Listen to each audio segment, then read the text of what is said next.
سلام متتبعات، كنتمنى تكونوا بخير وعلى خير. وهذا الفيديو ان شاء الله يلقاكم في احسن الاحوال. مرحبا بكم مره اخرى على قناتي ام رؤيا واحمد فاروق. في هذا الفيديو جبت لكم بيتزا صنع منزلي، كتجي شهوه منها، لذيذه بزاف، روعه روعه، مكونات بسيطه ومتواجده في كل بيت، وواحد العجين رائع كيف ما كتلاحظوا. كيجي مقرمش من على برا ورطب من الداخل و... واحسن بكثير من تاع المطاعم. هنا غادي نقطع معاكم باش تشوفوا كيفاش جات من الداخل. كتجي لذيذه لذيذه بزاف. كنتمنى يا ربي تتبعوا الفيديو وتجربوها وتعجبكم ان شاء الله. هنا بعد ما قطعتها هذا هو الشكل ديالها. كتجي طيبه مزيان ورقيقه، ما غليظاش بزاف، ومحمره من برا. والاهم من هذا الشيء كتجي لذيذه وبالصحه والراحه. وندوزو على بركه الله باش نشارك معكم المقادير والطريقه في نفس الوقت. بالنسبه للعجين غادي نحتاجو نصف كيلو ديال الفورص او الدقيق الابيض من نوع ممتاز، وعندنا رابعه ديال الفينو، اي ما يعادل كل شيء كيلو لاروب. عندنا قبيصه الملح، معلقه صغيره ديال الزعتر اليابس، ومعلقه كبيره ديال الخميره الفوريه اولا الخميره حبيبات. وغادي نحتاجو ايضا واحد نصف كاس تاع زيت الزيتون. ضروري هاد العجينه ديال البيتزا كتبغي زيت الزيتون. وبالنسبه للسكر كيبقى اختياري، بغيتو تضيفوا شويه، بغيتو تستغنوا عليه. وعندي هنا الماء دافي. صافي كنخلط هاد العجينه اولا هاد الدقيق، كنخليها مرخوفه بزاف. ممكن ديروها في العجانه الا حبيتو، المهم انا كنعجنها فقط باليد. المره الاولى كنرخفها ديريكت، كنعطيها الماء في المره الاولى باش ما تعذبنيش في العجينه. خليتها مرخوفه بزاف. هنا دلكتها مزيان حتى ولات مرخوفه بزاف كيف ما كتشوفوا الفيديو. هنا ولات رطبه بزاف. صافي وغادي نغطيها بواحد البلاستيكه ونغطيها بواحد المنديل. هنا درت لها شويه الزيت وقد ما خليناها قد ما مزيان. غادي ناخذ واحد المقله وندير فيها شويه ديال زيت الزيتون، ونضيف ليها البصله اللي قطعتها رقيقه على شكل طولي،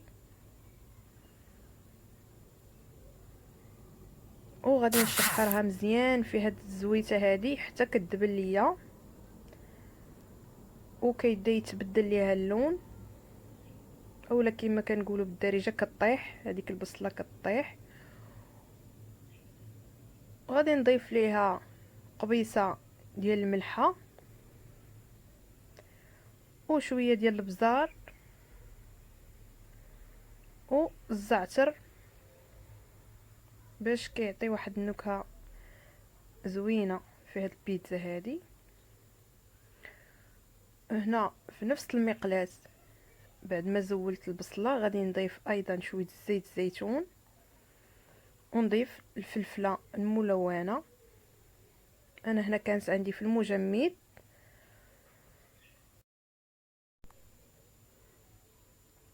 ايضا غنضيف ليها قبيصه الملح وقبيصه ديال البزار، وغادي نشحرها حتى كتدبل مزيان، ونحتفظ بهم مع البصله جانبا. هنا عندي واحد الكويرات ديال الكفته شحرتهم حتى هما، وغادي ندوز باش نشكل الكويرات بعد ما خمرات ليا العجينه. كتجي خفيفه ومهويه بزاف. هنا تقريبا واحد 2 سوايع اللي خليتها ارتاحت.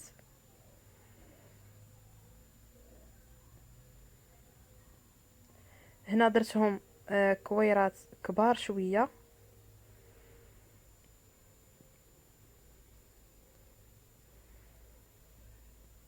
وغاديه نكورهم بالسميده رقيقه ونقرصهم بالسميده رقيقه باش كتعطي ديك التقرميشه للبيتزا ديالنا. هنا في هاد الاثناء ممكن تحتفظي بالعجين في المجمد، راه كيبقى رائع وما كيوقع ليه والو. مني تحتاجيها كتجبديها. هنا استعنت بورق المطبخ باش كيساعدني في التكراس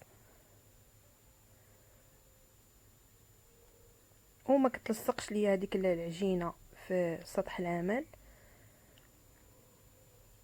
وهزيته بورق المطبخ ديالو، درتو في اللاطه اللي غندخل الفران، وتقبته بهاد المشرط ديال البيتزا، او ممكن ديروا غير الفورشيط. هنا الصلصه سبق لي وحضرتها معاكم،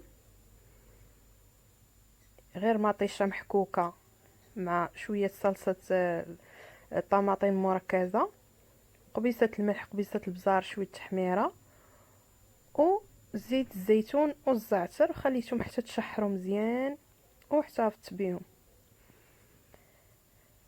هنا درت صلصه البيتزا هي الاولى، وضفت هنايا هذيك الكفته اللي سبق لي وشحرت، وغادي ندير هذيك البصيله والفلفله الوان.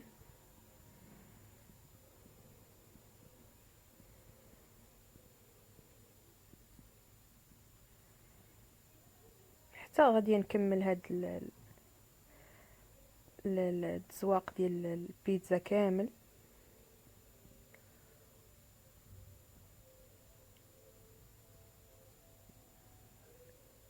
هنا درت جبن الموتزاريلا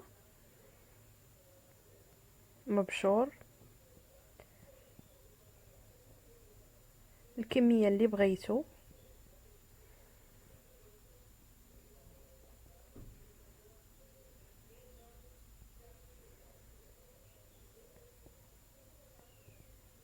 وهادو درتهم بالطون.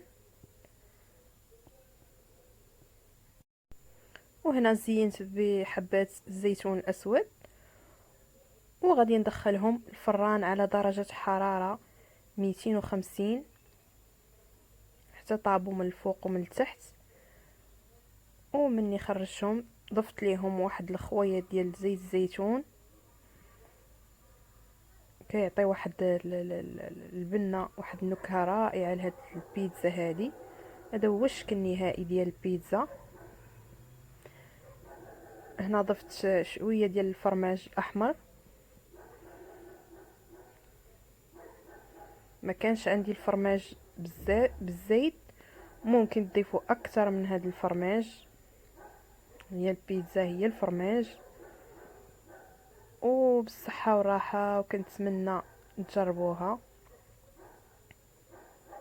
وما تنسونيش وما تبخلوش عليا بالاشتراك ديالكم في القناه ديالي ام رؤيا واحمد فاروق، وتفعيل زر الجرس فضلا وليس امرا. وكنتمنى تلاقاو في فيديو جديد، والى اللقاء، مع السلامه.